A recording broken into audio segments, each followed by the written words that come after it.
A essa altura, eu acho que você já teve uma noção do poder da orientação a objetos. Mas como é que eu faço para modelar um software dessa maneira? Como é que eu faço para utilizar isso nos meus problemas? A gente vai investigar isso tudo, mas antes da gente mergulhar na modelagem, vamos recapitular, olhar tudo que a gente viu com um outro ângulo, de um outro olhar, né, para a gente observar um pouco o que existe de modelagem escondido naqueles códigos. Uma das coisas super importantes que a gente viu é o conceito de indireção. E eu preciso trabalhar ele bem detalhadamente com você. Se você procurar no dicionário, você não vai encontrar exatamente essa palavra. Você encontra indireto, mas não encontra indireção. Isso porque indireção é um termo que vem de indirection, né, da ciência da computação. A definição mais simples é que é a capacidade de referenciar algo usando um nome, referência ou continente ao invés do valor em si. A gente está acostumado a fazer isso o tempo inteiro, tanto na computação quanto na vida prática. Quando você usa um apelido para se referenciar a alguém, você está usando uma indireção. Você não está usando o valor específico do nome da pessoa, você está usando um outro nome qualquer que referencia essa pessoa.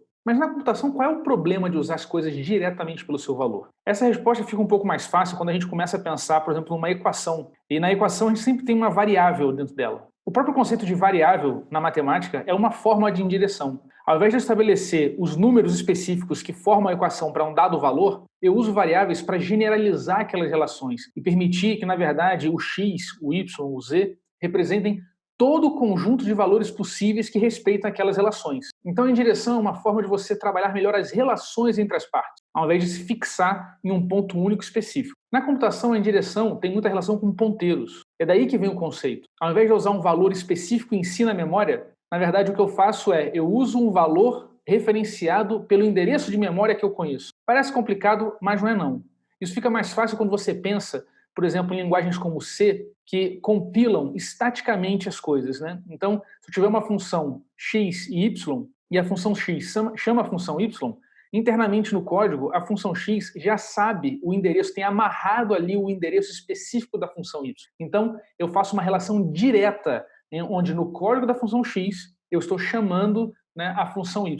Dessa maneira, eu não consigo variar a função y. Em alguns casos, é isso mesmo que a gente quer, mas em muitos outros, não. E a técnica que a gente usa para conseguir desacoplar essa dependência física da função x com a função y é utilizando, por exemplo, um ponteiro de função. Eu poderia dizer que a função x chama qualquer função a partir daquele dado endereço. Então, dessa maneira, eu tiro a definição específica de qual é o código que será chamado dentro da função x e uso um parâmetro que vai apontar qual o endereço que eu vou encontrar a função que eu tenho que executar. No conceito aqui no nosso programa, eu estou usando indireção de uma forma um pouco mais filosófica. Né? Para mim, indireção é tudo que não é direto. Né? É focar numa posição relativa em vez de absoluta. E isso tem um motivo. Porque toda vez que você foca numa função absoluta, né, numa relação absoluta, você amarra duas coisas. E quanto mais coisas eu tenho amarradas, mais sólido fica, né, mais difícil, mais cristalizado fica o meu código. Então eu preciso, na verdade, entender como as coisas se relacionam para criar menos caminhos que resolvam o mesmo problema. Eu vou exemplificar isso um pouco melhor. Imagina aqui, por exemplo, uma CPU. A gente sabe como é uma CPU.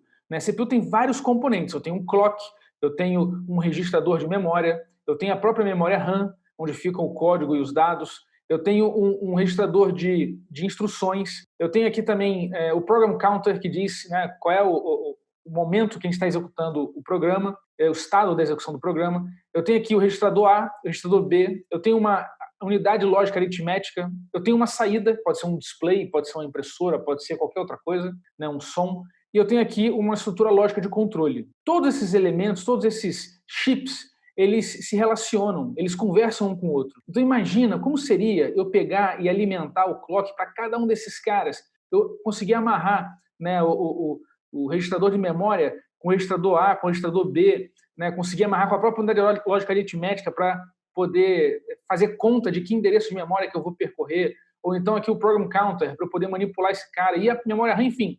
Imagina que cada caixinha dessa sai uma aresta para cada outra caixinha dessa. Fica absolutamente cristalizado, fica dificílimo de você mudar alguma coisa. Ou principalmente, aqui vem o ponto-chave, imagina que eu tenho depois que adicionar um novo chip. Como é que eu faço? Eu tenho que amarrar todo mundo com esse novo chip de novo. Né? Todo mundo que comunica com esse novo chip, eu tenho que passar um fio entre eles. Vai ficar um emaranhado, como a gente vê aquelas fotos de hack de rede, tudo embolado. Não é isso que a gente quer, né? A partir disso, foi criada uma estratégia de estabelecer uma relação entre todo mundo através de uma única via, né? Então, criou-se uma indireção. Essa indireção a gente chama de barramento. O barramento é essa via aqui, ó. Isso aqui é um conjunto de fios, né, únicos, que é um caminho, como se fosse uma avenida de fios, né, que conecta todo mundo. Todas essas bolinhas são conexões desses caras nos fios. Então, ao invés de eu amarrar todo mundo com todo mundo, eu crio aqui uma avenida de cabos e eu amarro cada um desses caras nessa avenida de cabos. Qual é o problema disso? É que eu não posso, todo mundo não pode usar esse mesmo caminho ao mesmo tempo, né? Como no caso da eletricidade, se esse cara estiver conversando, os outros têm que estar em silêncio. E aí que vem a mágica. Essa unidade de controle, ela vira, na verdade, o elemento que o orquestrador desse cara aqui, o orquestrador desse caminho. Então veja que dela, todo mundo tem um fiozinho que conecta nela, ó. Esses fiozinhos aqui de baixo, tá vendo? Todo mundo tem um fiozinho. E o que ela faz? Ela basicamente chega o seguinte, de acordo com a situação, ela fala, olha, todo mundo para, quem ativa aqui é o registro de memória, que joga no barramento a saída dele e vai ter um outro cara aqui ativado com a entrada. E aí, quando esse cara jogar uma informação nessa avenida, esse cara aqui vai receber essa informação e guardar aqui dentro. Por quê? Porque está todo mundo ligado. Então ele chaveia a entrada e saída de cada um desses chips através de um único caminho de fios. E assim economiza um monte de cabo, né? Economiza muito no layout do chip em si. E aí cada instrução ele vai fazendo esse chaveamento. Ele liga uma coisa, desliga a outra, né? Sempre fazendo essa ligação. É como se tivesse, em vez de ter uma amarração estática sobre o que está acontecendo, a gente faz uma amarração dinâmica, em tempo de execução.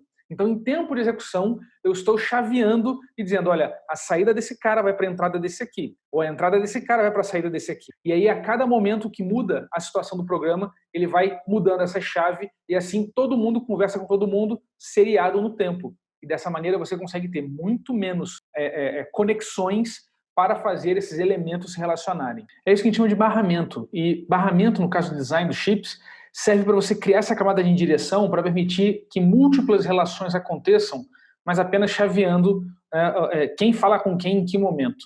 Isso é muito útil. E esse padrão de você pegar algo que seria exponencial, né? Eu teria que ter um fio para cada coisa, uma conexão com cada coisa, deixar estaticamente amarrado e mudar isso para criar uma via comum em que dinamicamente eu estabeleço as relações, esse princípio a gente vai ver acontecendo o tempo inteiro em todas as camadas de abstração do software. Nesse nosso caso aqui, esse é o esquemático original, né, criado pelo Ben Eater. Eu vou colocar aqui embaixo o link para você do vídeo, onde ele explica a construção de um processador, né, e ele faz exatamente esse processo de amarrar o barramento, como é que ele define o barramento e configura, né, a unidade de controle para fazer cada chip funcionar. É muito interessante, eu gosto muito desse canal no YouTube, é super instrutivo e pode te dar, além de um pouco mais de noção sobre a dinâmica prática do barramento, pode te dar também acesso a informações mais sobre a arquitetura de computador, que é super interessante. O importante é você entender, né, que, na verdade, cada quadradinho desse, cada chip, ele tem entradas e saídas, e ele utiliza o barramento tanto para receber, né, quanto para colocar informação. Depende de qual é o estado que a unidade de controle vai chavear em cada um deles. A minha ambição com essa explicação é ter conseguido demonstrar para você, com algo físico, concreto, né, esse problema da complexidade que a gente já falou anteriormente, né, onde eu tenho vários elementos e esses elementos começam a se relacionar um com o outro de forma exponencial. Isso é muito caro, isso gera uma explosão exponencial que a gente não quer. A gente não quer nem no físico, no chip, a gente não quer também no software. O importante é ver essa questão das relações, né? Toda vez que eu faço, né, um código chamar o outro, isso fica estático, fica fechado dentro dele. Eu não estou falando de linguagem estática, não. Eu estou falando que está fechado dentro dele. Eu não consigo mudar essa relação. É por isso que a gente tem um monte de padrões de projeto, né? Os design patterns, os padrões de projeto, eles são estratégias de indireção que emergem de acordo com configurações diferentes desse cenário de complexidade. É por isso que é muito importante você não sair correndo atrás de design patterns, mas sim tentar encontrar, né, tentar observar o problema de relação entre os códigos que você tem. É a sensibilidade que a gente está tentando estabelecer aqui, porque é isso que vai facilitar você a escolher, né, de todas as possibilidades de padrões de projeto, qual aquele que te atende melhor. Então, por isso eu quero voltar agora com você no nosso código dos inteiros, para a gente poder observar como é que a gente resolve essa complexidade, né? Eu estou aqui com duas versões deles completamente diferentes. Na direita você tem a versão final, onde a gente tem aqui já, né, a nossa classe abstrata integers, que implementa as coisas comuns, né, e embaixo a gente só configura aqui, né, o registro dos nossos inteiros. Do lado esquerdo eu tenho uma versão anterior, onde ainda existe a função de multiplicação e ela conhece, ela está amarrando, né? Veja que eu estou acoplando o int 8 de acordo com o valor da multiplicação, eu estou amarrando com o int 16 ou com o próprio int 8. Né? Isso gera uma cadeia mais ou menos assim. Se eu fosse desenhar o que esses caras estão fazendo, qual é a relação entre eles, eu tenho isso aqui, né? Eu tenho o int 8, ele tem o init dele eu tenho aqui o mais e a multiplicação que ele tem implementado dentro dele, e o mais, ele conhece o init do próprio int 8, porque eu estou criando, né, fazendo todo esse processo de criando um novo número e instanciando ele com o próprio int 8. E a multiplicação também. Então tem essa referência, né, interna aqui de um para o outro. Mas, de acordo com o número, se vazar o número, porque eu quero que, no caso dos números, o nosso objetivo é que os números cresçam organicamente de acordo com a necessidade. O que eu faço aqui é que o mais, ele também conhece o init do int 16 e a multiplicação também. E o int 16, por sua vez, a multiplicação dele e o mais dele conhecem a si próprio e conhece o int 24. Né? Então veja que existe aqui uma cadeia amarrando um no outro, né? O tempo inteiro amarrando um no outro. E essa cadeia, ela só tem aumento, expansão, ela não tem a redução. Se tivesse a redução, a coisa ia ficar uma bagunça, olha só. Olha que loucura, que agora ó, eu tenho uma cadeia que vai e volta. Então imagina que eu tenho que adicionar um int 18 aqui por algum motivo. Ou eu tenho que colocar um int 28. Quer dizer, você tem que mexer em um monte de coisas para estabelecer essas relações. Então isso é muito complicado. Isso vai mostrando que quando uma coisa vai amarrando a outra, a gente nem percebe no código, porque no código a gente está olhando uma coisa de cada vez, segregado. Por isso que é importante dar um passo para trás para enxergar a relação de tudo, né, de um nível mais alto, para ver quantas conexões de fato existem no nosso código, direta e indireta, objetiva e subjetiva. Né? E o que a gente fez? Qual foi o ideal? A partir dessa confusão aqui, a gente decidiu simplificar. A gente observou alguns padrões que se repetiam no comportamento de cada um deles, e a gente conseguiu dar uma solução um pouco mais simples. A gente manteve essa mesma relação, criando um elemento de indireção. Esse elemento de indireção foi através da nossa classe abstrata integer, né, e do factory. Então, o que aconteceu aqui? Duas coisas acontecem aqui de forma muito interessante. A gente usou duas indireções. A primeira indireção é a indireção do factory, que a gente optou, né, eu optei por colocar ele dentro do integer, porque o Python tem esse recurso do class method. Né? Eu poderia ter uma função do lado de fora chamada int, e essa função ela não tem nenhuma relação, ela vai articular e tem uma dependência do integer que faz, de fato, né, esse processo de seleção de quem são esses caras. Mas eu optei em manter dentro do integer. Então ele tem duas responsabilidades. Ele funciona como um modelo abstrato, né, de que será qualquer inteiro, e funciona também, ele agrega esse factory, que ele está dentro da declaração, mas por ser um class method, ele acaba funcionando como um componente, enfim, tem essa sutileza aí. Se eu tivesse obcecado por fazer com que as coisas tenham apenas uma única responsabilidade, provavelmente eu pegaria esse factory e transformaria ele em uma outra classe ou uma outra função separada, segregada. Mas no nosso caso, eu acho que ficaria complicado demais e desnecessário. E é sempre um balanço disso, a gente está sempre buscando essa questão da complicação, da complexidade, né, com a simplicidade de leitura do código, de manter o código. O fato de eu colocar o factory dentro do integer faz com que o integer ele sirva de um namespace, né, para que eu não tenha que ficar inventando, né? E eu vejo linguagem que tem isso, né? Tem integer factory, e eu tenho que usar integer factory em um monte de lugar. Não, já tem o factory do integer, está associado ali, eu estou usando essa relação implícita entre esses caras para fazer a coisa funcionar. Mas o bacana é que apenas o factory passa a conhecer, olha que interessante, apenas ele passa a conhecer todo mundo, passa a conhecer o int 16, o int 8, o int 24, o int 32. Eles não se conhecem mais, eles não sabem mais quantos ints diferentes existem. Quem administra isso para a gente é um único lugar, que é o factory. Então, se eu quiser colocar um cara a mais, eu boto ali, mexo no código do factory e tudo funciona automaticamente. Então, isso que é muito interessante. Eu peguei um monte de relações espalhadas, encontrei um caminho simples, né? Fiz um barramento para a nossa instanciação de classe ali. Só que tem uma segunda indireção que a gente faz. Como a multiplicação e a soma, né, a adição, elas são muito parecidas em todos eles, e o que varia é exatamente a questão desse factory, o que eu fiz foi pegar esse código, reunir no integer e fazer com que, implicitamente, apenas pela natureza da orientação a objetos, as nossas classes de int 8, 16, 24, 32 usem o código da classe base. Então, dessa maneira, toda vez que eu chamo int 16 e mando somar, ele, na verdade, vai perguntar, né, dinamicamente, a estrutura de polimorfismo da linguagem vai verificar, vem cá, você tem essa adição? Ele fala, não, não sou eu não, mas deixa eu perguntar para quem está antes de mim. Aí pergunta para a classe base, na classe base tem, então ele executa aquele código da classe base no contexto da instância da classe filha. Né? Então isso é muito importante, por isso que tem o self no Python. Né?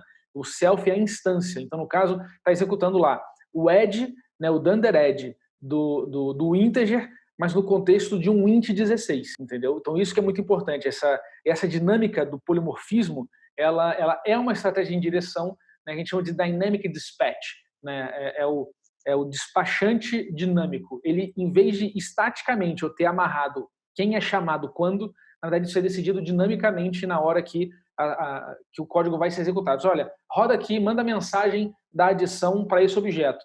E aí o objeto não tem aquela implementação, mas ele procura em toda a sua cadeia de herança para fazer a coisa funcionar.